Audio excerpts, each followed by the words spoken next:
What's up, everybody? I am the ultra-violent siren and your favorite indie hype girl, Kakeface Karleee, and welcome to another episode of X Brand Unleashed, number 32. This is another amazing episode. You guys, this is someone that I've been wanting to have on for a while, someone that I've seen in person quite a few times and just so incredibly talented. He's been in local wrestling, Borracho Pro, Extreme Factory, No Man's Land, Genesis Promotions. I mean, a lot of different places. He's a generational talent. He is well versed in lucha libre, lucha extrema, deathmatch. He is El Principe Extremo, Aerocrab. Thank you Yeah, hey, so no, much for being here. no, How thank you are for the you? invite. Thank you for the invite. It's actually I gotta say it. I gotta say it like that. I'm sorry if you don't understand some words that came out of my mouth. My English not that good, okay? But I'm trying my best. You're doing amazing. And thank you so much for being here. You have been such an amazing person to watch live and in person, and I just Thank can't you, wait to get to know you more. So, again, thank you so much for being here. thank you, thank you, thank you. So, I want to know, how did you get into wrestling? Like, how old were you when you started getting into or watching wrestling? Okay, everything started over there in Matamoros, Tamaulipas, over there in Mexico, right? Uh, the first generation of los crabs or jaibos in Spanish, it was my grandpa. My grandpa it was Jaibo Ruiz, in translation crab, Ruiz crab. He was the first generation of this dynasty because I'm the third generation, so it was my grandpa. After my grandpa, he got some problems and what's it called I'm not I don't know the word in English, but it's called pulmones, the thing that you use for you can breathe. Um, Okay, yeah. yeah. So after that, he got injured. In the lucha scene, he stopped, and from there it was past years and years, and then my dad find out that my grandpa was a luchador. So yeah, nobody from my fam knowing that my grandpa was a luchador. No, well, maybe his wife maybe, yeah, but over there like brothers, sisters, sons, nothing like that, knowing that he was a luchador. After that, my dad find out. He was like, oh, like I've been loving lucha libre since I have a memory. Like I remember watching Monday Night Raw, and then after that, it was Lucha Libre Triple A, Consejo Mundial, you name it, right? After that, my dad find out, he was like, "Oh, hey, I wanna get more into it, right?" So I Right. remember, yeah. So I remember that my dad and I, we went to some arena over there in Mexico, Matamoros, Mexico, and he was like, "Hey, I want to know more about this lucha libre training, la la la la la." He was like, "Yeah, yeah, yeah. Are you recommended or is your first time here?" Actually, I just find out like a couple weeks that my dad was a luchador. It's like, "Okay, what's his name? Maybe I know it." It was an old man. I was talking to the promoter, coordinator in that arena. He was like, "Hey, tell me his name. Maybe I know him." And we told the name, and he was like, "No way." I was like, "Wait, hold on. Like, why did I miss? Like, so your daddy was the legend Jaibo Ruiz?" Or like, wait, hold on. And I was a kid. I didn't understand like how massive was that, right? So my Right. dad was like in shock. I was like, "What?" He's like, "Yeah, my dad was a legend." La, la, la." After that, my dad know that he started training, right? He started training but back then I was like I used to like watch a lot of wrestling, Mhm. but it didn't catch my interest into to train, right? Back then Okay. I was doing break dance, parkour, like back then. So and then my brother, Wow. yes, Okay. yeah, and then my brother, he was my dad will always invite me to the training days, and I was like, no, no, no. I was just going out with my friends, practice breakdance or parkour, right? And then that was my little brother, my middle brother. He went, so he was after that he went. He got a good charisma. His name is Silvercrab. He got a good charisma inside of the wrestling. And so everybody was like, "Oh man, it's the chiquitito. Like I like him." Blah, blah, blah. And then he started being a mascot, not a wrestler, but a mascot for another luchador, like really famous in Matamoros, right? So I saw my brother and I was like, "Hey, I kind of want to do it," but I was like, nah, I'm just gonna stay with my thing. I'm gonna leave it like that. And then my first time going to see my dad in a match in a wrestling in a lucha libre show, I was like, I don't see nobody doing backflips in this bitch. Like I don't see no one do like a high fly shit. And then in one of the matches, it was two big wrestlers over there, and it was a tag team called Novatos del Aire. Like in English, it's like they have flyers. What's it called? I don't know. They have high flyers. I don't gotta translate, right? But he was the point. That was the style of them too. Yeah. But I don't see any high fly. Like I don't know. I was like I don't see no back flips. I don't see no front flips. I don't see like top roll over there to the crowd. Nothing like that. I was like, man, and that's what I like. You know, like those cartoons, they got like a little light bulb, like That light open. bulb moment where Yeah, it's like, okay, you know what? I want to yeah, be the one that brings this. exactly. I was like, what if I combine the breakdance parkour in a lucha libre? So after that, I told my dad after the match, the whole show finished. I was like, "Hey, pa, I want to train. I want to train lucha." And he was like, "Really?" So my dad trained like for like 2 to 3 years. So they took me 2 to 3 years for I can like I want to train lucha, right? So I was like, no, he was like, "No, I don't, nah." With my mom, she was like, "Nah, I don't think he's gonna do it. Take him. Let's see how he goes." In my first day. So I was really like into sports. I'm telling you, like parkour, wrestling, parkour and breakdance. So I really got the flexibility to do the stuff they were teaching me. So I was like catching Yeah. fast of the how's it called the moves and everything. And they were like, and they were telling my dad, "Hey, he trained before, no?" Like, no. Like, nah, you played with me. He trained before. Like, no.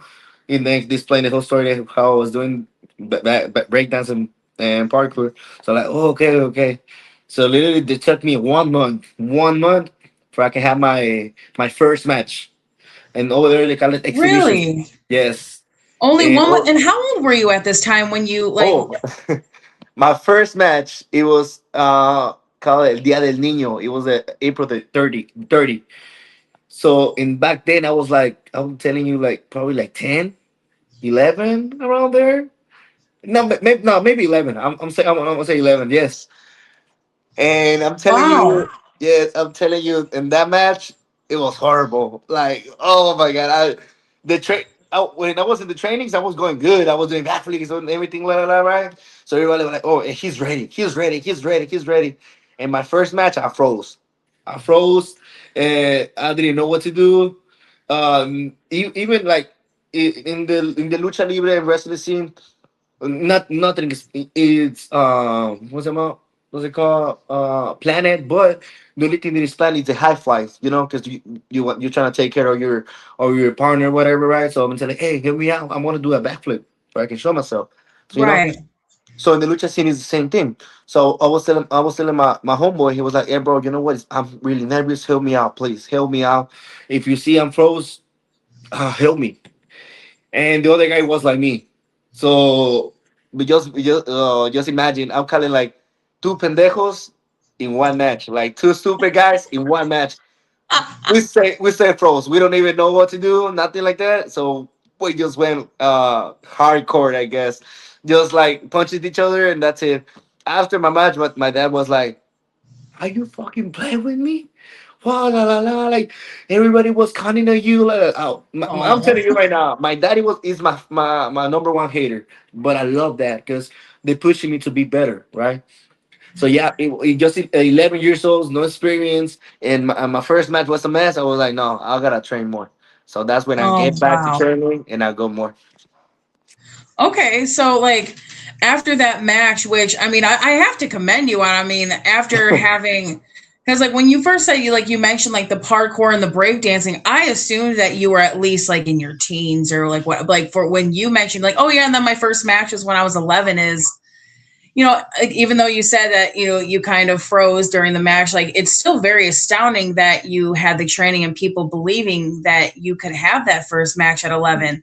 So you have this time where you're like, okay, you know what? I'm going to take the time to train.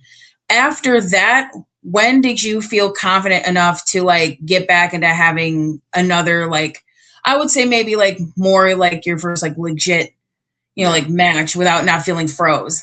Like over there in Mexico, it's totally different than here in the United States or not the places. Over there, the matches that I used to be at, it's called exhibition. It was not even on the card. It was not even my picture on the card. Not even my name. Nothing like that.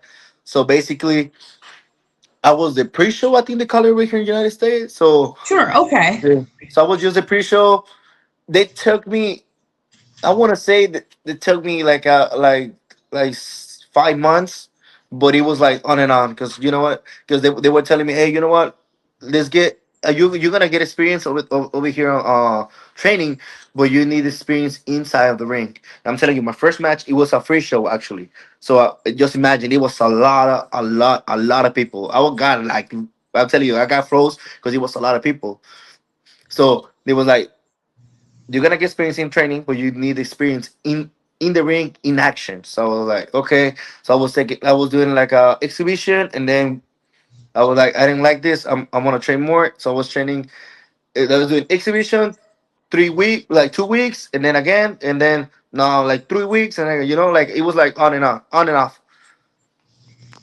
But yeah, but my first match, it was the opening one, but they took me like almost a year, I believe. Yeah, almost a year for I can earn that.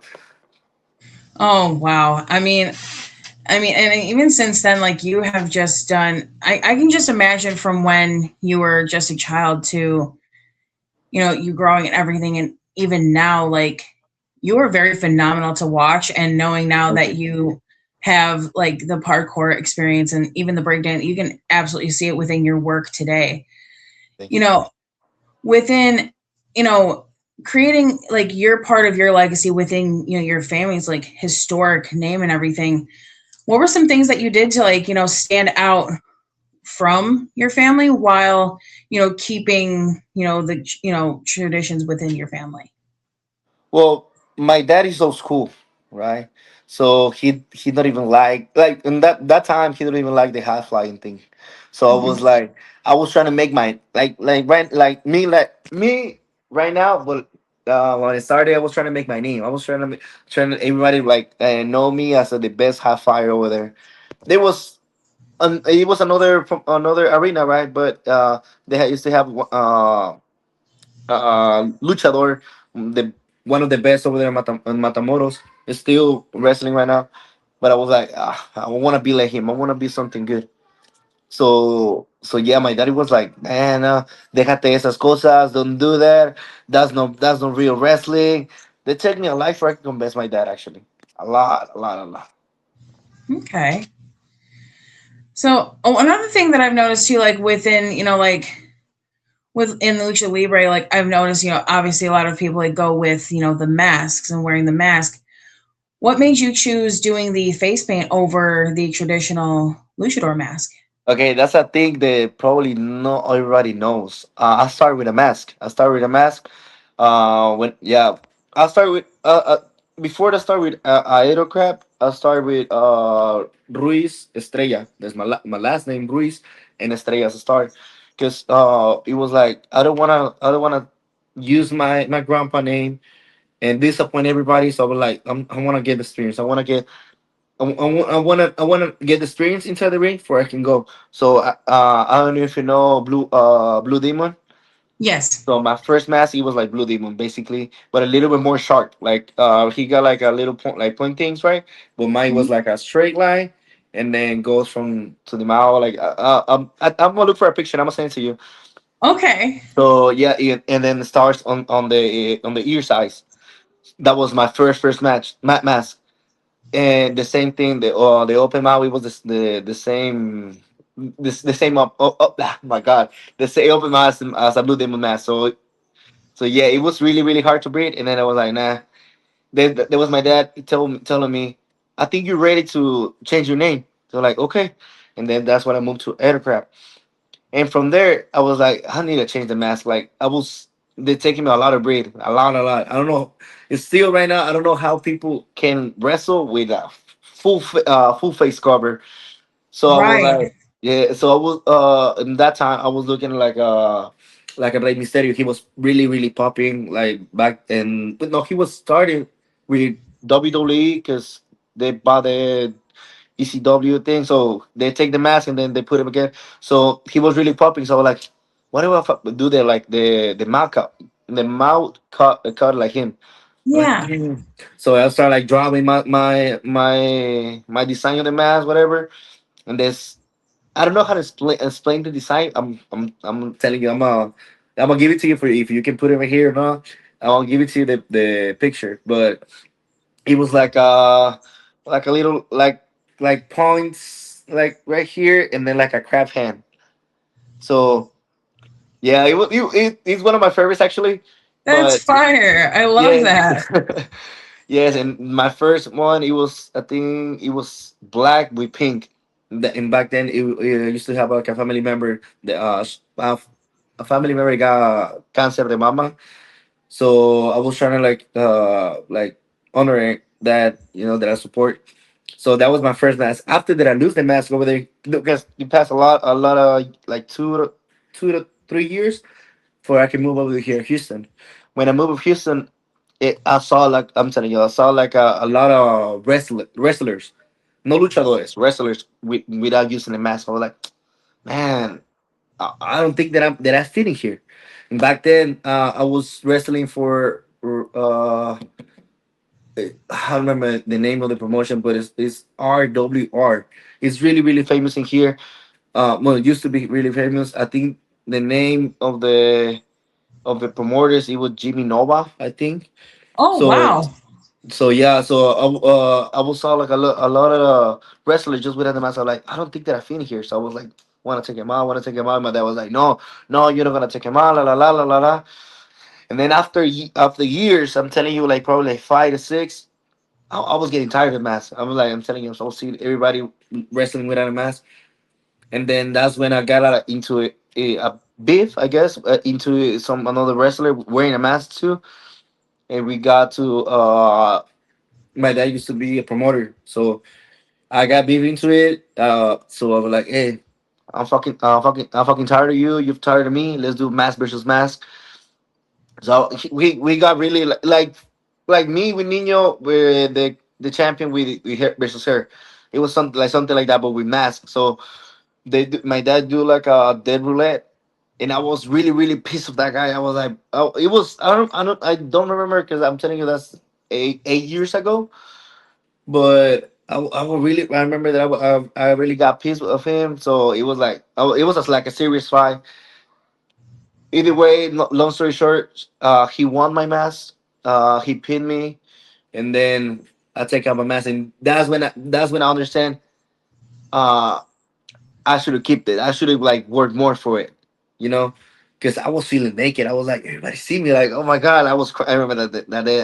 I used to cry a lot, but yeah, like they take after that. They take me like I'm telling you, like probably like 3 to 4 years, I believe. And I'm probably saying more, but yeah, like 3 to 4 years. For I can like identify myself. I was like struggling for I can connect with the people. I was like struggling. I'm like, Oh, man, uh, like I need something for the people can see me. You know, for like people they can know like who I am, my style. And I'm telling you, one of my favorite wrestlers is Jeff Hardy and Mr. Aguila. So like I like that style. The paint the face paint whatever. Like yeah. I'm gonna try something like that. So my face paint it was like a clown because like in Mexico they got this word saying like lucha libre it's circo, like wrestling it's a circus. So I was like they think that already. I'm gonna just go to it, right? So like now it's a clown wrestling in a lucha libre show, you know. Mm-hmm. So yeah, word like that. I didn't like it. My dad was like, I like the idea that you have, but work work more for it. Like try to think about it. And I really love the Japanese culture.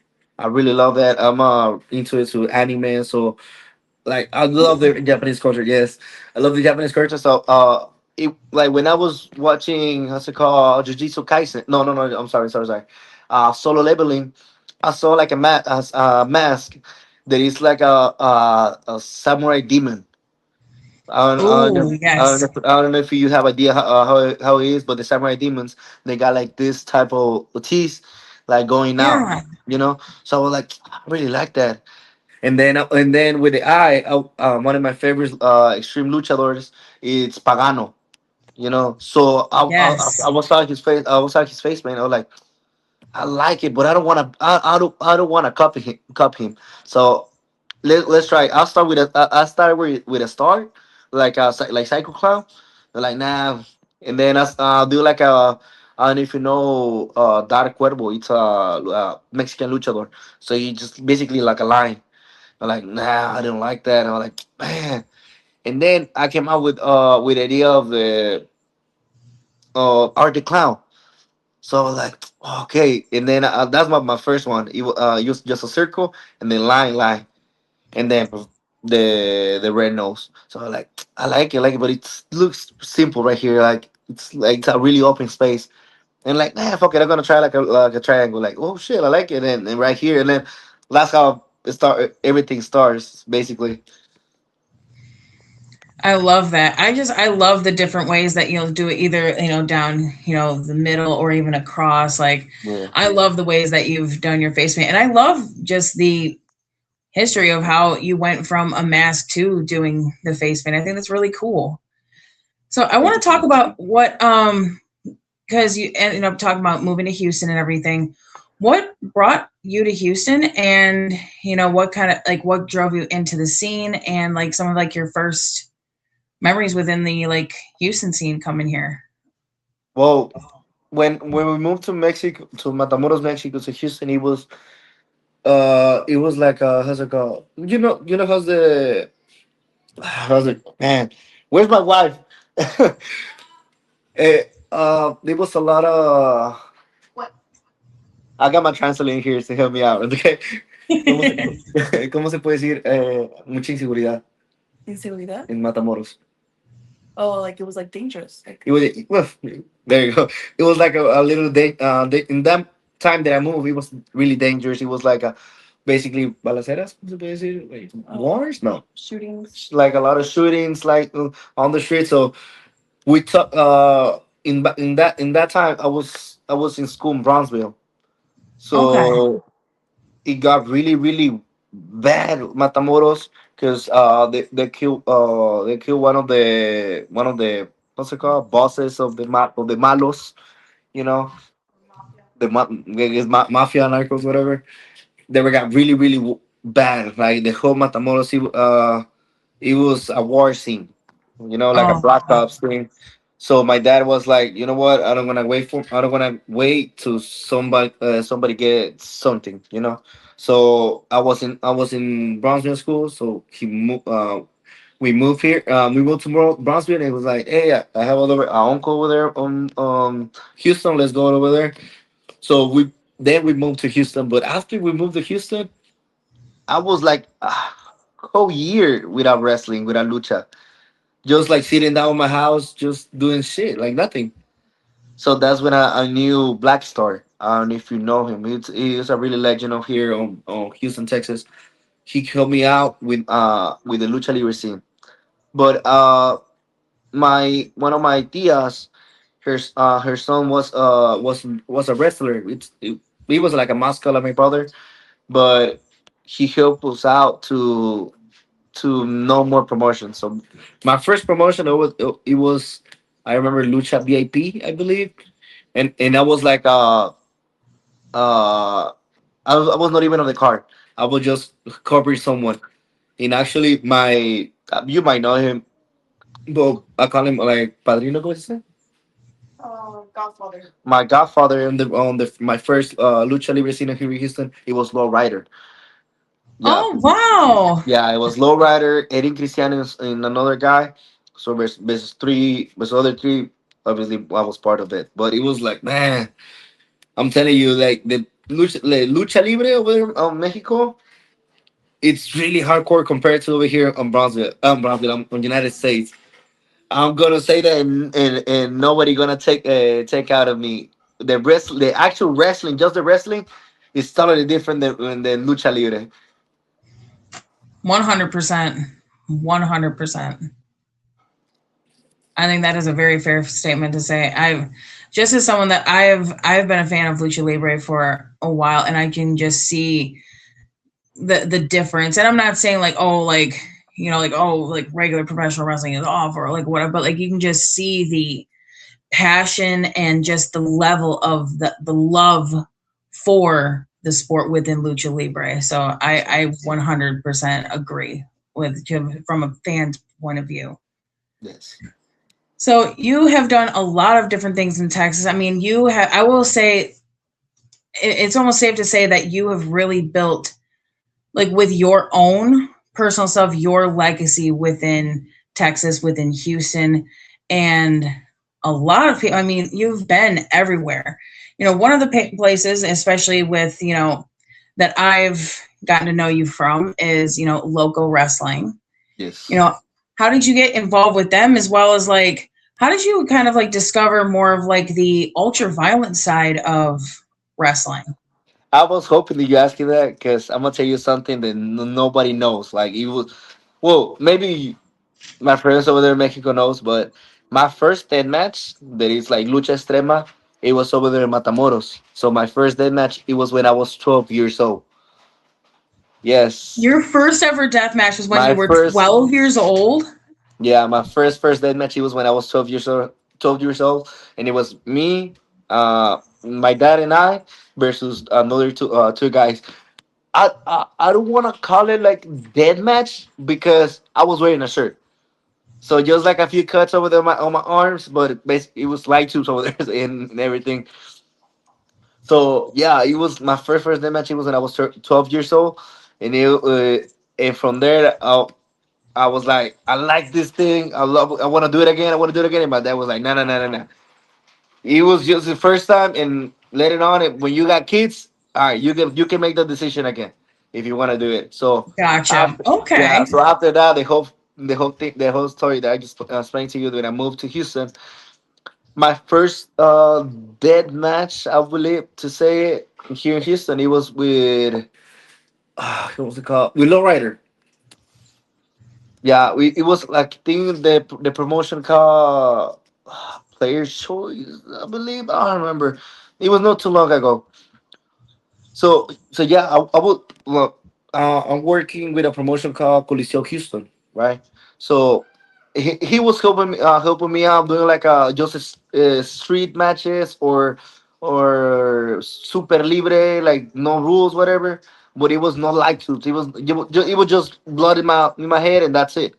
I was telling Blackstar, he was a promoter. I'm like, hey, bro, do a dead match in here. Do a dead match. Do a dead match. It will be badass. We'll bring a lot of people. And then he was like, no, it's too dangerous. We got a really low space. Blah, blah, blah. So I was like, fuck. And I was like, man, that's the thing that I want to do. But fuck it. Okay. And then that's when Lowrider contact me to wrestle with no ring first. It was with El Enviado. He was one of the best fighters over there in Guadalajara. And from there, I just used skewers, I remember, and one light tube. That was the only thing that I talked. That's the only thing. And he don't talk anything, but the guy who what's it called sponsored me, he was like, I want you to go hardcore.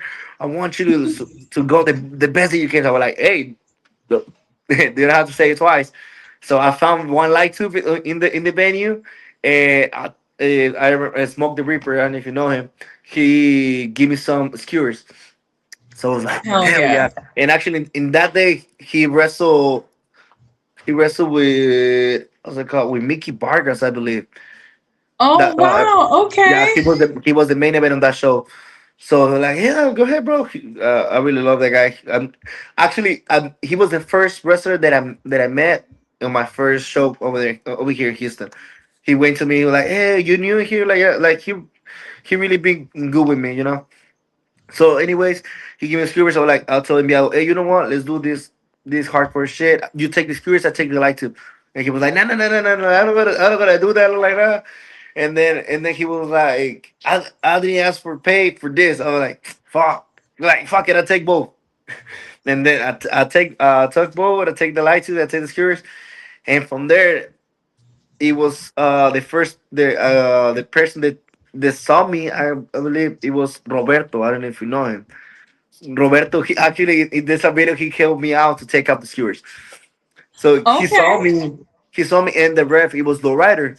So from there everybody was like talking to me like, hey, I didn't know Aerocrab do that matches. Hey, I didn't know like this. They started doing the voices right, and then was lowrider contact me like, hey, I want you to do a dead match with me. I'm like, okay, with your promotion? No, no, no, no, with me. I was like, oh shit, okay.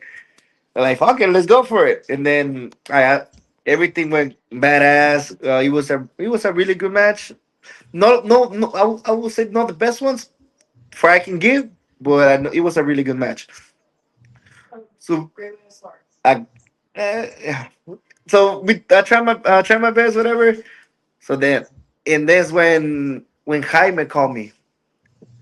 Okay. I remember he texted me. He was one with. Oh, okay. He announced. Let's say okay. He announced the CanQ Texas one like today, right? So I was like, after that, I'm sorry. A week after before that, I'm sorry. I saw a video of Nino, right? Or Nino Okay. Extremo of his birth, his by Tony Vision. I don't know if you saw the video. He was in backyard. So I saw that guy, and I was like, man, I want to wrestle him. Like I don't care if it's a Okay. dead match. I don't care if it's a dead match or a regular match. I don't care because I knew he was a lowrider student. So I was like, I want to do it, but nothing. Nah, I didn't text him, and I didn't text lowrider to ask him, to wrestle to him.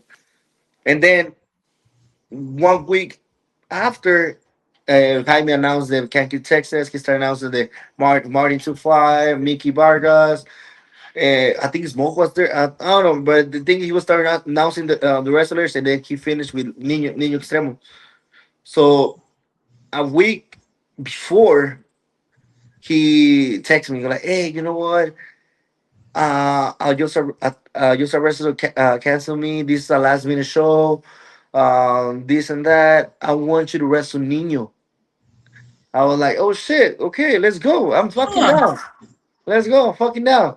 I'm fucking down. Not in the back way. I'm fucking down like that. I be wanting to wrestle him because he got a really good potential. So like, okay, yeah, yeah, yeah. So what's up? Like, he's gonna be like a dead match or regular match. Like, I saw you. He had me was like, I saw you wrestling with Lowrider with a dead match. It doesn't gonna be a dead match, but it's gonna be no ring match. So I was like, hey, fuck it, let's do it, whatever. When I got to the venue, actually, parentheses in there, I got late, but still the match is to go. I went to the venue, and then Roberto was like, "Are you ready for your dead match?" I was like, "Well, you want why?" Like, yeah, your dead match. I'm like, fuck. Like, I guess, yeah. And then we did a dead match. He actually supposedly, okay. I'm saying supposedly because I because I don't like to rate my own matches, but the people saying that he was one of the best ones in Texas, the Kakeface Texas one with me with Nino. Actually, Mm. this video's over there in YouTube. But yeah, I text no test I test Nino, to be honest, in that match, and it was like, okay, let's see how hardcore he can go. And to be honest, since that day that I wrestled him, he got my respect. So I was like, man, this guy go, he's crazy. Este güey está loco. Yeah, And definitely. yeah, so from there, that's when the pass by. I got a guy with Jaime. He was like, "Bro, that was a good match." And then, he announced in there that I'm gonna be in the Zona 420. So I was like, "Oh shit, that's bad." Like now, this is my moment. This is my moment to show the people that I can do that Yes. match, right? Because I was wrestling for for 8 years, 9 years around there. Just lucha libre, just wrestling, normal lucha, traditional. And when he told me that he gonna pull me with him to do that match, I was like, hell yeah! Like the thing that I like, and now I can prove the people that I can really be a good wrestler, right? So so yeah, from there it's history. We make the rivalry with Nino, and then wrestling more death match thanks to Jaime of the local wrestling. Yes. One of the and of course one of the things that you mentioned, which I think is amazing, that like was kind of like your like full blown like shoe in to really get you into deathmatch was with everything with Nino. And that was one thing that I had like even before of like watching this interview and even just watching even attending Zona Cuatro Vente, like the rivalry, the everything that the matches that you two put on, all of them have been absolutely without a shadow of a doubt. I don't care if it sounds like biased because I have nothing but respect for you guys, but oh my god, like some of the best matches, and even just with you in general, you've put on some of the best matches that I have seen in person, like Thank you, by thank you. far. The match that you and Nino had at Zona Cuatro Vente was like when people question like, oh, is there storytelling in deathmatch wrestling, is deathmatch wrestling an art, I say please watch this. You two put on an absolute performance, like absolutely so cool. Like you mentioned, that was that big moment having Zona Cuatro Vente. Walk me through that specific moment of, like, okay, this is, the hair versus title. This is like essentially the end of the rivalry. Even, Quaz, shout out to Quaz. He was threatening, to burn one of the shirts of whoever lost. Like, I mean, everyone was going nuts about this. Like, this was one of those ones where it was like a heart pounding match. Like, so tell me Actually, about everything with that. that rivalry it went wild. Like it catch some level of ultra violence and more level of people to see it, right? Because after the Kankakee Texas one, I'm feeling it good. I grab the megaphone, I tell him like I got respect, la la la la la la, and then we got some words over there like inside of the locker to change whatever. He was like, "Hey, bro, you doing good, la la la, but you need more like wrestling experience. But other than that, you're fucking good. You're awesome." The after that, uh, I was like, I think I gotta put Nino on his limits, you know. So Hmm. we were wrestling every single time that we were wrestling together. It was like a shock to everybody, right? And you can ask Nino. The Aerocrab in Nino, everybody wants that. Everybody in Houston wants that. Coliseo Houston, Stream Factory, of course, Loco when everything starts. Uh, it was a lot of promotion to be one in Nino Extremo versus Aerocrab. A lot. But nobody want to pay, you know. Right. So yeah, so we got to really good matches. We actually got a true fight inside the ring. I don't know if you saw the video. We got really into it because I started as a joke, but I started getting more serious about it. Like hell no, like now I gotta prove the people that they can like a new guy can what's it called? ¿Cómo se puede decir que me gane así de rap fácil un nuevo? That can Say it loud. beat you really quick or Yeah, like a new guy can beat me real quick. I'm like, hell no. Like I got history. I got like a legacy in my back. So no. Yeah. So I was like, I won I was the first. No, Nino was the first who won the local deathmatch championship. Hmm. And his first match exponent his pose. I won it. You know. So I was like, hell no. Like that's when everything starts actually in that match, because we got really violent on that match. We bleed. We take out the maps of the ring. We were wrestling like just in the wood of the ring. So it was a really big match. I was like, hell no. I was give him something, and he was giving me like it's gonna sound stupid, but he was getting me harder. I was like, hell no. He was like a ego versus ego, you know? Gotcha. Okay. So yeah, so from there, that's when everything starts. And I'm telling you, won the title, and it was it.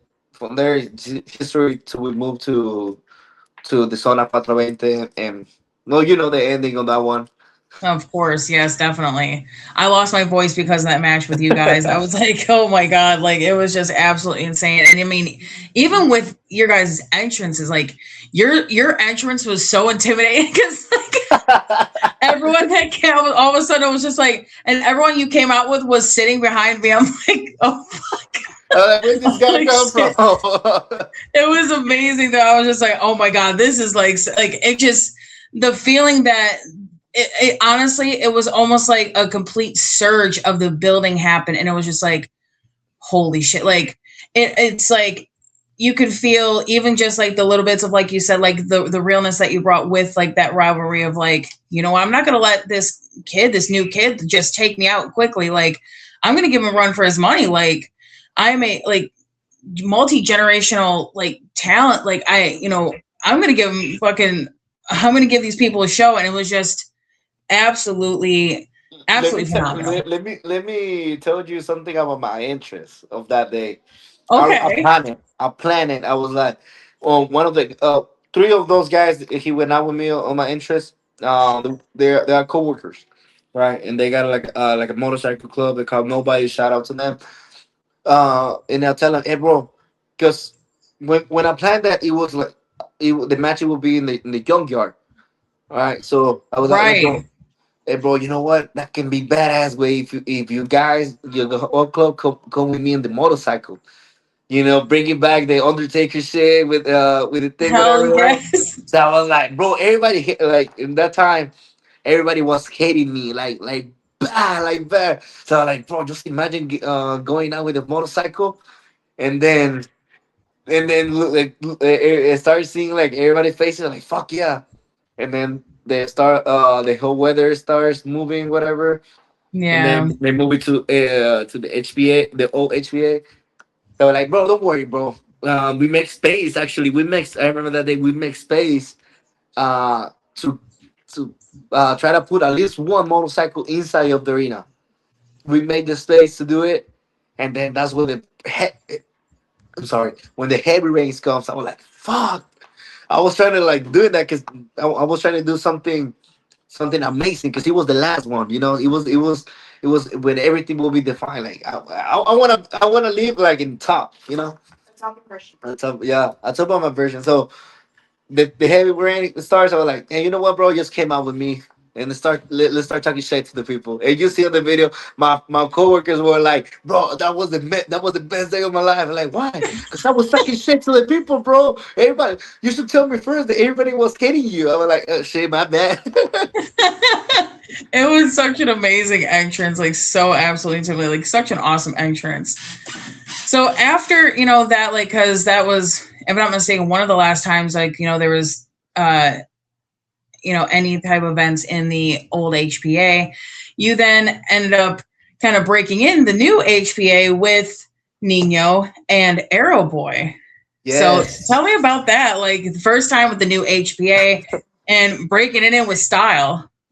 Well, my style of death match, let's say like that, it's lucha extrema, right? To me, it's like two different things: death match and lucha extrema. To me, I would death love for match you to is explain that too, by the way, the differences between the two. the difference to me. I'm saying to me because I don't. Everybody got their own opinion, right? But to me, the death match is more like spots.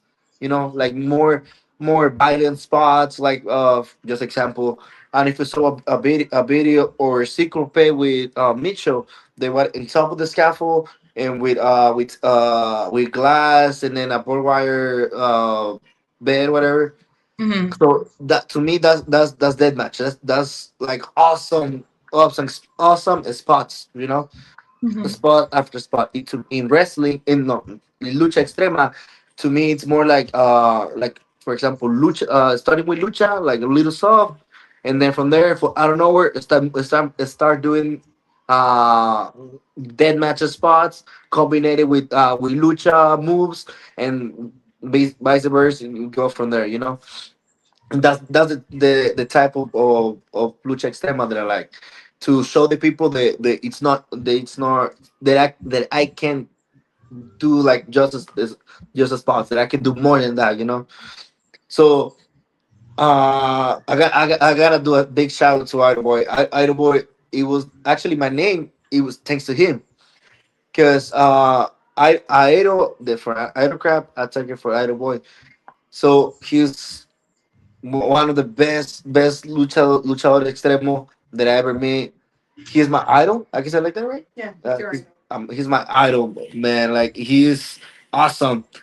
Actually, they always say never meet your idol, right? Bro, I made my idol, and I got the best experience. I met him when I was, I think, 14, 15 years old, and he trained me Wow. good. He was really, really, really cool. And right now, I'm lucky to call it friend. Like, it's really, really awesome. Like, he's a really good man. Like, shout out to him. Anyways, so we text a lot. Like, not a lot, but we every single time that I text him, he texts me back. So I was like, "Hey, boy, I saw that you coming to how's it called, the No Man's Land." So, like, "Hey, bro, Hmm. that'd be badass. Like, did you come here?" Like, "Oh, actually, I come in like weeks before." I'm like, "What? We bought promotions." Like, I cannot tell you, bro. I'm like, no, bro, tell me now, because you told me you called before. Because every single time that I met that he came, we gotta eat or we do something, right? So he was like, no, you gotta tell me now, but I can be prepared. They're like, no, okay, we're going to Coliseo. Like, oh shit, that's cool, whatever. And then I'm one of the wrestler for Coliseo. So I was like, hey, that's badass, whatever. So he was like a secret. Only my dad and Black Star, and of course Black Star's wife, knowing that I was wrestling to Idol Boy. So I was like, now that I know, I asked my dad, hey, pal, are we gonna come or something? Did Black Star tell you something? Like, no. But he was like, he was playing, like, he knows everything. So, like, okay, whatever. And then Idol Boy texted me like, he was like, hey, wait, I'm gonna wrestle you. I'm like, nah, bullshit. I'm like, yeah. Oh shit, that's badass. So after that, Blackstar sent me the promo picture. I don't know if you saw them. It was Aerocrab versus Idol Boy Lucha Extrema. So I was like, oh shit. I was like, fuck yeah. And then I posted, and then was that, and then Blaster told me, "Hey, what about we do like a three-way?" Like, yeah, we who? I'm fucking down. Like, we Nino. Like, oh shit, okay, fuck yeah, let's do it. And then that's with everything starts. Like, I'm telling you, like, I was wrestling with Idol Boy so many times, but just like lucha libre, like nothing like crazy, like that match. But that one, I was like, oh, I gotta go hardcore. He's my idol. He's the king of the dead match. So, like, fuck. And then I was like, fuck it, I'm gonna try to go hardcore. And then that's when everything starts. And he was like, bro, that's a big respect. I don't even know that you that you can do this, la la la. But yeah, it was Oh, one of the best that lucha extrema that I ever have, to be honest. that's amazing. I love that. And I love that, like, you guys were able to have that moment together, not just a lucha libre match, but now, a lucha extrema. And I can see now that when you explain it, because I want to even, like, before, getting on, the interview with you, I was like, I want to know the difference between lucha extrema and deathmatch. And with how you explain it, I can definitely see what you're talking about, of where a death match is like spots and you can almost see it coming. You can see them set it up. You can see whatever it is. But with Lucha Extrema, it's like kind of like a pop out of nowhere. And I think that's something that you are really, really, like, you have like mastered that. Like, when it Thank comes you. to Lucha Extreme, absolutely. Like, that's something that you have absolutely mastered and can do it in a way where it's just flows like water. Like, absolutely, I think phenomenal, phenomenal work. Actually, I want to make something clear. I'm not talking shit to the dead match scene. Like, I don't talking shit, nothing like that. That's what I'm saying. That's the way that I see it, right? Yeah. But yeah, like, I like to every single time that I wrestle with anyone, I'll try to make the match to be memorable. So I gotta do something for that. That's not my mentality. I gotta do something for everybody can remember. You know. So that's the mentality that I always go out inside of the ring. You know, Yeah. that's where the magic happened. You know. Yeah. 100%. Before one death match, I want to talk about, speaking of like having like really memorable moments, a promotion that you have done a lot with and are actually, if I'm not mistaken, still champion of is Genesis Promotions. Oh yes, yes. You've done quite a bit. You even, became the champion, defeating, Chamberlain and everything. You've had this really good title reign. Tell me about your time in Genesis. Uh, the best one of the best promotions they just start and they're making a lot of noise, to be honest. Shout out to Fuerza Divina. That's one of the people they looked at me to be like how's it called, the first opponent to fight for it, you know, to be that confident to like, yeah, I think Aerocrab it can be a good opponent to fight for it. Mhm. And thank God I got it. Like, yeah, I'm telling you, like I've been wrestled Chamba. We got a little rivalry, and Mhm. I ended up like got it again every single time they wrestle. He's one of the I believe he's the most complete wrestlers, because he can do both styles, lucha libre and wrestling. And then I'll do it with Chris Carter, one of the best to me, uh, luchadores now, to be one of the best ones in the future. In the future, I'm sorry. So, and I mean, Chris Carter when he just barely started. Actually, like he started as an extravagante. He's gonna get mad at me for saying that, but I don't care. He started as extravagante with a luchador mask. So it was really good. But I'm really thankful to Genesis Promotion to count on me, and they still have my back about it, about still having the still expand the championship, and thank God to give me the force, I think, they, yeah, The strength. the strength to keep one the matches. That's phenomenal. And I mean, and just from, clips and everything I've seen, you've done a great job of, defending your title and, just doing great things and being a great face for Okay. Genesis for sure. Absolutely. So something that happened in July, honestly, I'm gonna say one of my favorite death matches. I would say within my top 10 of favorite death matches that I've seen by far, Thank that you. happened at No Man's Land, was between you and Danny Darko, Yes. which, and I'm going to even say this too, like there's people that I've seen like that have, talked to me even just of like, oh my God, I saw that match on IWTV. Like, who is, I had no idea like who Aerocrab was. Like he is absolutely incredible. And I was just like, yeah, like you need to start watching his shit. Like he is just like, I'm like, first off, Thank how you. have you not known about him? First off, and second, like you need to start. Like it's like, but yeah, you have people quite a bit of different places having their eyes on you, like that just were so astounded by that match.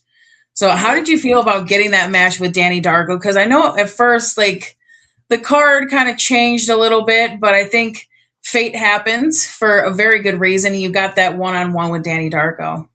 I'm sorry if talk a lot, but I like to have I like to say like a story in the background to every single story that I have, right? But before that, I make a post. My wife is right here, and she got really mad at me when I do that post. Post in Facebook that not all the promotions can see the talent that I have. You know, like what the potential that I have, like that I've been doing this for 12 years. That I can that I'm not the best wrestler, but I give my 110% every match that I give. So I was so mad of the whole promotion scene over here in Houston and outside. You know, like I was like working hard and nothing. And then for out of nowhere, just it cost me one match, Darko match, to I can be, how's it called, viral, viral, because of that match. it got me to places that I never thought that I could be at, right? Mhm. And now that I'm thinking, now that my dad told me, at the moment I didn't understand it, but now understanding, my dad was like, just think like that. You are a baby. You cannot run. You don't know how to run. You don't know how to stand up.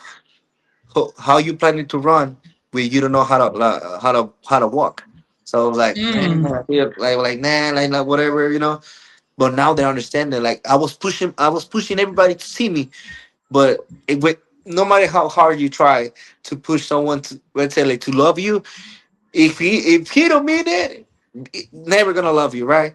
So it was the same thing. So no matter how much I was pushing the promoters to see me. If they don't want to, they don't want to do it, you know. And then that thing happened. I got a lot of hate actually about that post. The same thing that I told you about the baby explanation. And then that's when I was like, you know what? I'm done. I'm tired of wrestling. I'm tired of lucha. I was planning to retire. I got really, really low place on my brain that I was like, I'm tired of this. I'm tired that nobody can see the talent that I have. And then Right. I'm sorry. Yeah, right. No, Oh, saying sorry. right. Yeah. So and then that's when Thomas texts me. Oh no, I'm sorry. First, it was Borracho protects me. I was like, "Hey, let's see what he has," and then that's when I closed a day with him. But after that, that's when Thomas texts me, the owner of No Man's Land.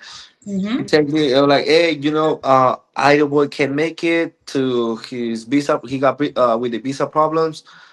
What's up? Are you down?"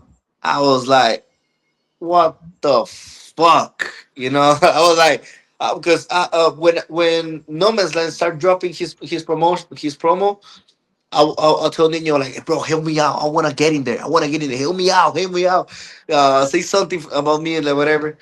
But I'm telling you, when I was pushing a promoter, it's really hard to have something, right? So Sure. out of nowhere, I had to say, I even text Thomas about my little resume and a video of the other spots that I do, but nothing, no response, just a scene. I gotta say, Thomas, I'm sorry, but just a scene, you know. And therefore, I don't know where. I remember it was a night. It was a night, and I got a text from Thomas, and I told my girl, "What the fuck?" And she was like, "What?" I got a text from a promoter that I be wanting to wrestle. But like, who? And Thomas. Oh, and my wife's recognized the name. So like, is that guy from the tournament? They're like, yes, it's him. I'm like, oh shit. He got really happy with me. So I saw the text. He told me about the Idol World Beast or whatever. I'm like, hell yeah, bro, I'm down, I'm down. And been telling you like 3 days before. I think so, yeah. Like 3 days before, I was like, "Hell yeah, I'm down, I'm down." And then after that, he told me that I'm gonna replace Idol Boy Like 2 days. like 2 days. Okay, like 2 days, and I'm gonna replace Idol Boy. I was so excited. I was like, hell yeah, that's fucking badass." And then I don't know. After I talked to him about the information, whatever, I got to Instagram and I saw the promo picture of Idol Boy. I was like, "Wait, what the fuck did I just did?" And why I'm saying that? Because I saw the picture. It was Idol Boy versus Masada. I was like, don't fucking play with me. I just signed my contract of debt. I was like, what the fuck? Like, I was realizing that what a fucking problem that I came to it, right? But like, fuck it. I'm a man. I gotta stop my word, Fuck, I was so fucking nervous. I'm like, shit. I was like, no, no. Well, I was going to, right, to go to be on the show. But after that, the Jaime told me like, hey, bro, don't worry. To be honest, I'm gonna be honest to you. Uh, I don't wanna put you with Masada because you don't have too much experience to uh to have a legend like that, and I completely understand because I don't consider myself the best luchador, but I try my best, right? So I'm like, bro, don't worry. Uh, I fuck with anything. Like I go. you know. And that's when he told me, "You're gonna be Donnie Darko." I was like, "Don't fucking play, like you take me out for Which for still a is no slouch when it comes to yeah, exactly." deathmatch. I mean, And shoot. I was like, "You take me out from a beast to wrestle another beast." I'm like, "Bro, don't fucking like, bro, tell me what's the fucking difference." But he was Right. like, "No, no, no, no, don't see it that way." But just the only thing that I gotta tell you, give you 120%. I was like, fuck, okay, I go. Fuck it, I'm gonna do it. And then that's when it started the announce, and everybody was popping about it. I was like, oh shit, like I never thought. I mean, what my wife is here, he can say, it, but I never thought that so many people can support me. I was like, what the fuck, like I know I after the post that I'm telling you that I post. I didn't start some love for the fans, but after the Danny Darko Aerocrab promo post got posted, everybody was supporting me. I was like, oh my fucking god, where all the people came from, you know? Anyways, we got the day like we got the day of the show, and I was telling my wife, and she was like, I'm fucking nervous. Like I never feel that way like with another luchador or another wrestler. Like I don't know, like I don't want to say I got scared, but kinda, cause to be honest, I realized there was a lot of people supporting me. So like I was having I was feeling that I having something in my back that I gotta prove, you know. So I was like fuck, I was my chest was like a kind of closed, like I couldn't breathe really good.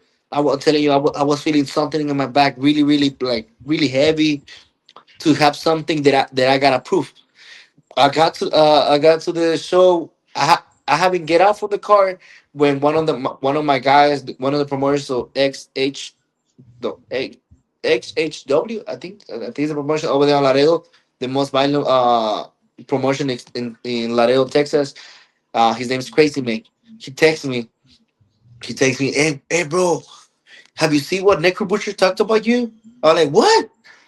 I'm like, what? And he sent me the screenshot, and that's when the first post of just me or myself. The first promo post that was just myself, right?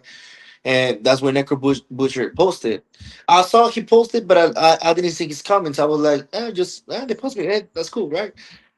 And then he took a screenshot of the comments, and one of the fans says, "So Idol Boy, they're gonna show was like something related about that." And Necrobush said, "No, he got some visa problems, but believe me, this kid, you're gonna love this kid." So I was like, "Fuck!" Like I haven't get out from the car, and now I have something bigger on my back now. I was like, "Fuck." I was nervous already, and I was like kind of like it's kind of scary, I guess. And now I got more on my back. I'm like fuck, and I was like fuck it, I'm gonna go. I get out from the truck. I get inside on the venue, and that's when my pinches cabrones chingones perros, twins,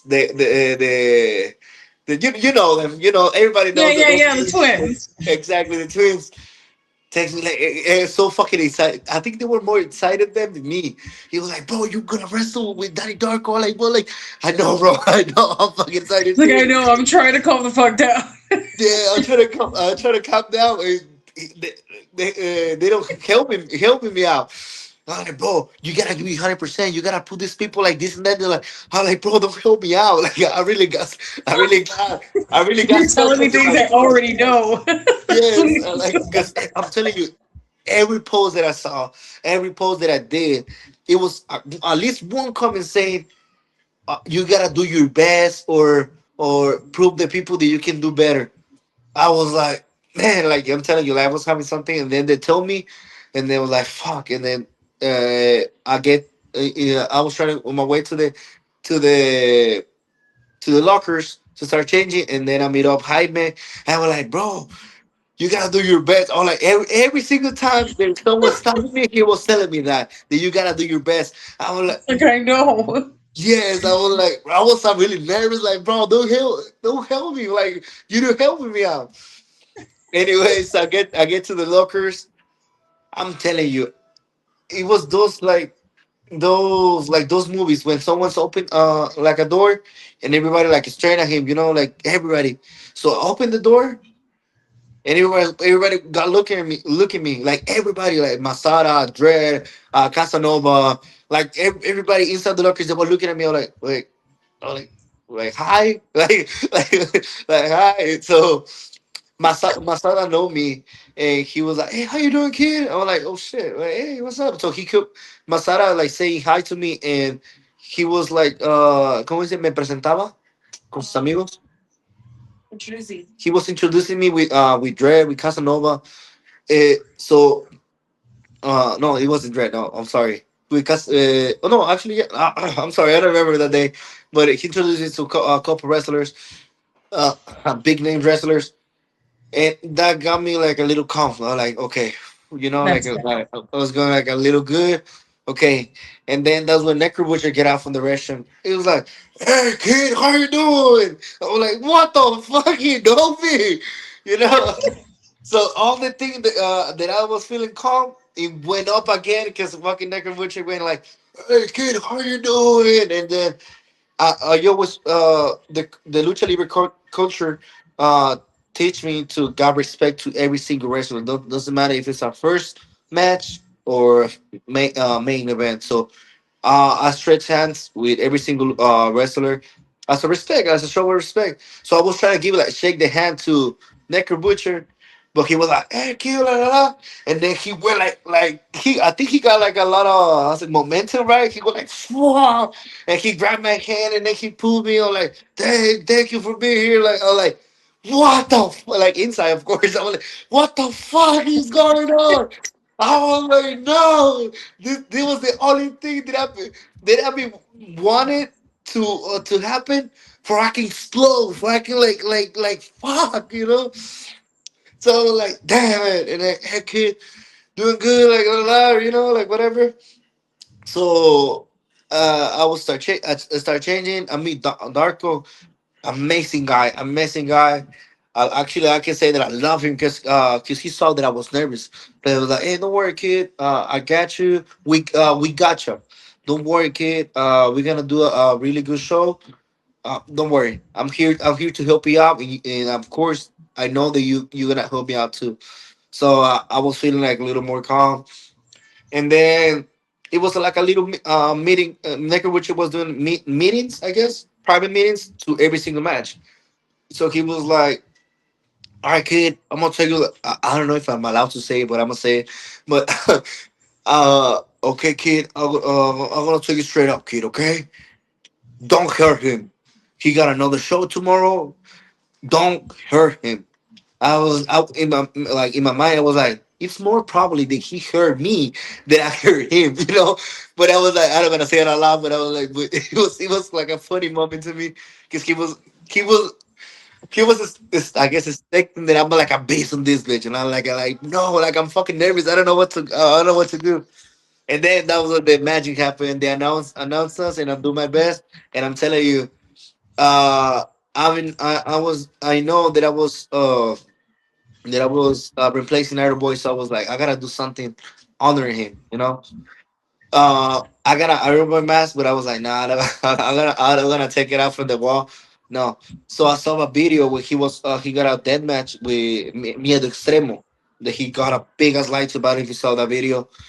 Got a big ass light bundle of light tubes. I was like, fuck it, I'm gonna do it. I'm gonna do like I'm gonna honor my boy Aeroboy and do it. And I'm telling you, every single match that I try to be memorable.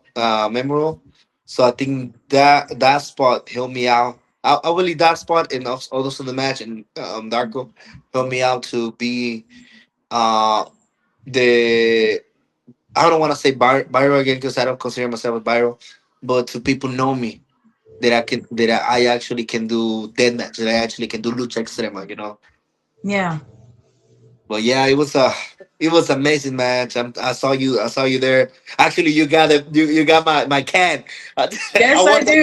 Yes, can. I do. That is something that I very much cherish. I loved the fact that like after your guys' match, like Darko was like, "Oh, hey, like grab beers." Mine was grabbed. You guys cheers, and I was able to get both of them, and I still have them right over there. I was just like, and it's just like it's so cool. I was like, what a really cool moment. And again, like you were able to make moments where it was the lucha extrema moments where it was fluid within the match. It was just a phenomenal match between you two. Again, one of my Thank you. favorites that I talk about all the time to other people, like 100%. I really love that match. That my wife is tired of already, but I keep replaying and replaying and replaying and replaying that match because just to remember that day how nervous I was, that how my back was feeling with a lot of people like calling on me, all the pressure that I have to a lot of people calling on me. I was like, Yeah. I just to remember, I was like, bro, I can do I can really do something. I can really prove the people that I can do more I even thought that I can do. You Yeah. know, so, yeah. And I would even say almost kind of like almost like a full circle moment for you, like when it came to having that nervousness, like like when you were telling me the story of like when you were like just 11 and you had the training and everything, and you're told like, hey, let's do this match, and had that moment of freezing up. You could have frozen up this time, but instead, like again, that full circle moment of like really you push through, and no matter how nervous you were or anything, like you and Danny put on a phenomenal show. Thank you. 100%. Thank you. Absolutely. So you have a lot of cool things coming up. You actually have you mentioned you have something going on tomorrow actually, right? Tomorrow, no, but I got Friday? something on Sunday. I On got Sunday, yes. yeah, I got Coliseo. I'm gonna be wrestling three uh with three tag team. I guess I don't know how to say it in English in the wrestling language, but three tag teams over there from Monterrey. So I'm gonna receive them over here in Houston. So yeah, after that. I cannot say the name of the promotion, but fucking I'm gonna say it. After that we got NKX over there in Monterrey. I'm gonna go represent local wrestling and Genesis promotion and NGX, one of the most violent promotions over there in Monterrey, Mexico. I got that. I got what else? The 27th of this month, I got Lucha Maniacs, another promotion that I've been wanting to wrestle. I got a lot of. Huh? August. Oh yeah, the 29th. I'm sorry. Yeah, the I birthday forgot about it. I'm bash. You're sorry. going Thank you. against Sicko. Yes, yes, yes. I'm gonna against Cinco. That's one of my biggest ones. I don't know why Ooh. did I forget about it. But yes, the 29th. Oh yeah, the 29th I got with Cinco over there. Nino Birthday Bash. I predict this is gonna be an unforgettable moment to me and the people that who are gonna be part of it. I I really cannot gonna. wait. I'm going to be there in person watching that. That was another one when I saw that you and Sicko were going to have, I was like, oh, yeah, this is going to be so good. Like, I cannot wait. Like, I mean, the whole card is absolutely stacked, but like, oh man, I was just so hyped to see you on that. I was like, fuck yes, going against Sicko, I was like, I popped hard for sure with that. Yeah, And also, one thing I wanted to mention too that you're going to be, it's a little bit down the ways, if I'm not mistaken, in October, but you are officially part of Carnage Cup. yes, my second my second deathmatch tournament. I'm Yes. telling you, I was at work when I got the text from the promotion. I was like, no fucking way. I called my wife so happy about it. Bro, the text me for another tournament, and she was like, "Who? What? Like, you know?" So yeah, my second tournament over there with IWA. I think that's the name of the Yep. promotion. Yeah, and of course, it's 2 days in the 10 and 11 of October. I think the same thing that you saw over there at No Man's Land. I'm gonna give the 100 and no, the 210%. because it's Oh my yes. second one, and this one I'm gonna try. I'm gonna try to want to one. I'm going for that cup. I'm going for that cup. I'm going straight to it. Okay. Hell yeah. I cannot wait to see that.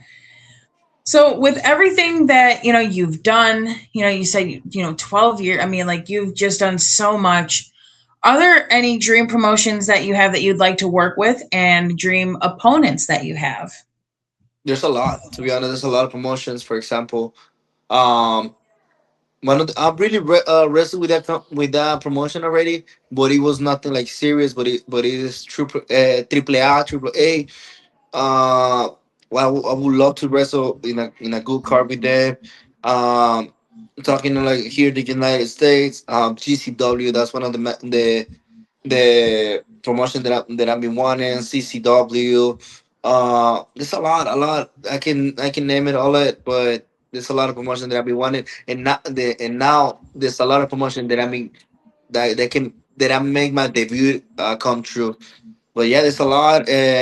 Dream match, I guess. Uh, I would love to wrestle with Pagano. I would love that. I would love it. Pagano, well, he's one of my idols as well. I would love to wrestle with Idol Boy, just one on one, just him and me. He's a good. I'm telling you, he's a good friend. Every single time that we talked about it, they he got a day a cover already, or I got a day cover already. So yeah, uh, this one is gonna came true in with the promotion of XHW over there at Laredo. I'm gonna wrestle with Bloody Badcock. I think that's pronounced it. Yes, Oh, love yeah. buddy. So yeah, I'm gonna wrestle him. There's a lot of names man, I cannot name it right now. Uh, fuck. You got me in the spot. But yeah, there's a lot of wrestlers that I would love to wrestle with. You know, I'm more the la lucha extrema wrestlers, but I would love to wrestle with the dead match. With the dead match legends, for example, I would love to. I remember one. I would love to wrestle with Masada. I know he's a really legend. I don't feel ready yet to wrestle him because I'm gonna say it straight up. He's a really piece of biz, you know. But I would love to like in the future when I got the confidence make something good with him. Necro Butcher as well.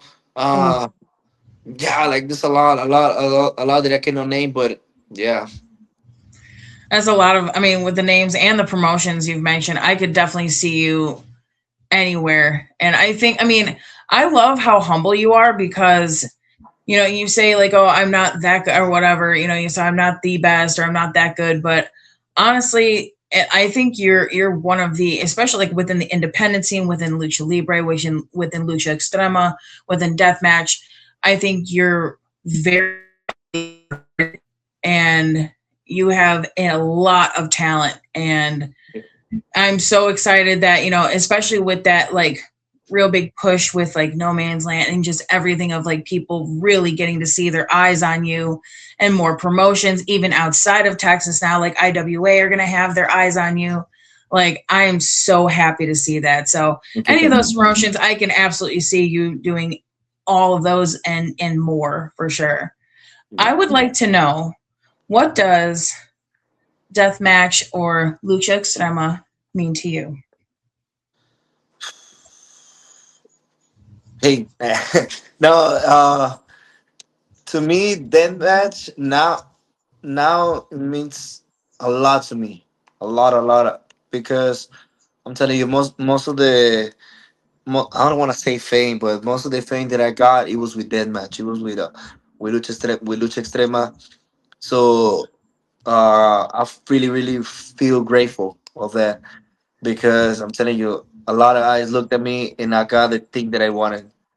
Be recognizing I can do more than just wrestling, than just lucha, you know. But the same thing with lucha extrema, the same thing.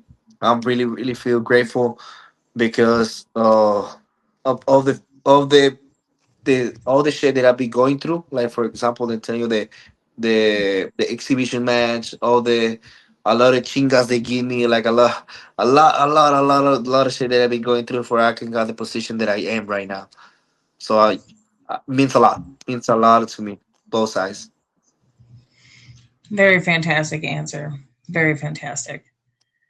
I would like to know if you have a Mount Rushmore of, and you can separate it if you'd like, of, if you have a Mount Rushmore of more of like your standard lucha libre and a Mount Rushmore of more of your ultra violent, your lucha extrema, your death match Mount Rushmore. I would I would identify myself as a hardcore wrestler because even if it's like a regular match, I always gotta come up with something. Not doesn't matter with a chair or something, but my that's my I guess my personality, you know, because that's what I do like Two Face right now. Because when I'm wearing my face paint, I'm completely different person when I'm not wearing my face paint. So you see like two different luchadors. To be honest, that's how I feel. Like this is my alter ego. So when I'm not using my face paint, I'm doing like more traditional, more what's it called? In Spanish they call llaveo, but it was like all the lockdowns, all like Sure. all the thing that you saw first when a lucha match you see, you know, so more traditional. But when I got my face paint, that it now that I gotta that I gotta do it now because that's how the people that I got recognized. I go more hardcore. There's one match that I go with Hijo de Fishman, one of the sons of the Big Lion that's how my actually my name starts with Príncipe Extremo because from that he grabbed a Corona bottle beer and he smashed it on my head like like how Mickey Vargas hit to Necro. So Yeah, that's when everything starts. But after that, it was I gotta do something hardcore in my match where I can for the people can see that the person that I can be, right. absolutely. 100%. And within like, who would you say are like your top four people, I guess, within either Lucha Extrema or Deathmatch, you would consider like your top or like your Mount Rushmore of like, oh, these are like my all time favorites I within think Lucha Extrema or Deathmatch? the to me the one of my favorites that I can never stop to mention it's Idol Boy. I'm telling you, Violento Jack, Pagano. I'm telling you more lucha extrema, not to really into it to deathmatch scene, but yeah, like Pagano, Idol Boy, Violento Jack, and there's one more. Oh, fuck. I can say Masada. I think that's to me Ooh, my four.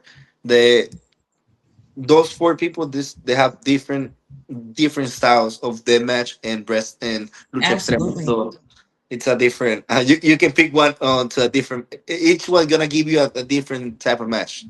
That's what I'm trying to say. Absolutely. Very beautiful answer. I love that list for your Mount Rushmore.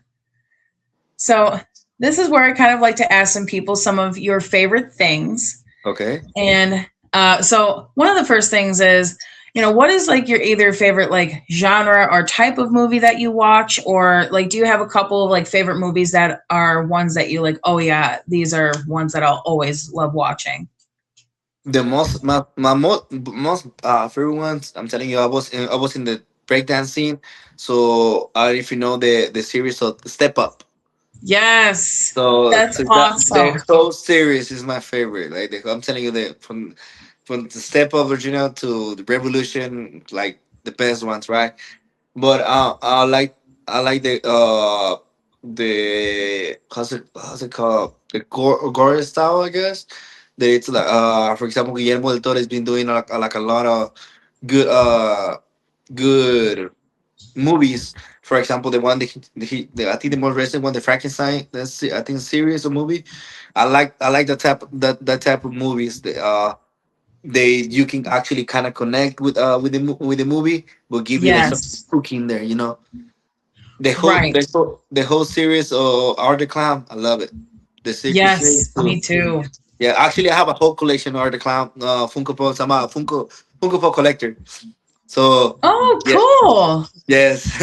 So I love Art the Clown. Uh, most of the all the Conjuring movies. Like, I it's my style. It's kind of weird. Hey, I'm all about that. I'm weird as hell with my style of movies too. So I love all those choices. So how about with music? Do you have more of an eclectic style of music? Like what are some of your favorite artists or bands that you like to listen to? I hear a lot of type of music. I hear música banda, like traditional Mexican music, banda, corridos, all the time. But there's two. Well, yeah, the two types of the music that I always hear. It's like rap, or like the underground ones, like Control Machete. I'm sorry, Control Machete, the Tres Delincuentes, Molotov. It's not rap, but it's a little bit to it. So like, yeah, just the underground, like Cypress Hill, like those type of underground, telling you. But I'm a raver, so I hear hard techno, I hear EDM, rhythm, dubstep, house. Yeah, I'm more to the electronic music. Nice. Very cool. I'm very eclectic with my style too. Very cool. The- It's kind of weird. Like, what? So, oh shit, where'd you go? No. So one thing you mentioned earlier that I can definitely resonate to, like I'm a huge fan of anime as well. I want to know what are like a couple of your favorite animes that you like. Okay, my favorite anime, my top three, well, actually top four. First, my the first that I gotta say it's Chainsaw Man. I like the Ooh, Dragon Ball, the oldies, but Chainsaw Man changed my vision on how to see it like anime. So I love Chainsaw Man. I have the whole collection of Funko Pops of Chainsaw Man and figurines and everything. So I love it. I really love it. After that, I go with Demon Slayer. Oh my God, I love Demon Slayer. Demon Slayer's hard. Actually, yeah, I got my wife into anime thanks to Demon Slayer. Uh, from there, I go with Solo Leveling. I love Solo Leveling. I go the story that goes with, and from there I go jump to Jujutsu Kaisen. So yeah. Beautiful choices. Beautiful choices, anime. Love that. Love that.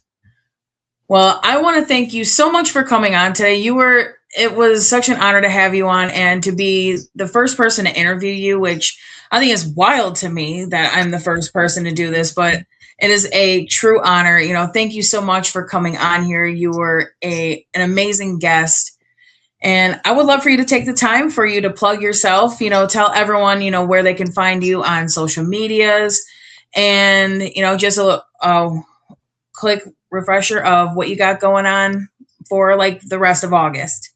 Of course, of course. Ahí estamos mi raza, el Aerocrab Príncipe Extremo. You guys can follow me on Instagram como Aerocrab 24 or Facebook like as Aerocrab. And actually, I don't know if you got if you can if you let me to say it. I used to have a promotion with my dad called CMW over here in Houston. We coming back on September the 13th with Yes. yes, we after 3 years, 4 years, we stopping. We're coming back, bringing photo four-way dead match for the first cup dead match CMW. It's Mickey Vargas, Cuervo, myself, of course, and Sick Boy. So the September the 13th, we coming back to CMW coming back to the scene. So yeah, you guys can see more update to it to CMW Yes. channel. So yeah, it's a lot of shows that coming out to me, and we going hard. Oh man, I'm so happy for you. Like that's so cool to hear. Congratulations. Thank you. That's huge on top of everything else you have going, on this Sunday and, with Neo's birthday and I mean, you've got so much cool stuff coming on. So congratulations to your promotion, coming back and doing that, death match with it too, bringing death match to it. That's phenomenal. And, congratulations again. And again, thank you so much for coming on here. For me, you guys, you can find me on TikTok, Kakeface_Karleee, on Instagram, Kakeface_Karleee 2.0, on my own YouTube channel under Kakeface Karleee, and on the X Brand Wrestling YouTube channel for X Brand Unleashed. But again, thank you so much for watching. Thank you, Aerocrab, for joining me today. But until next time, you guys. Okay, thanks. Bye. Por eso.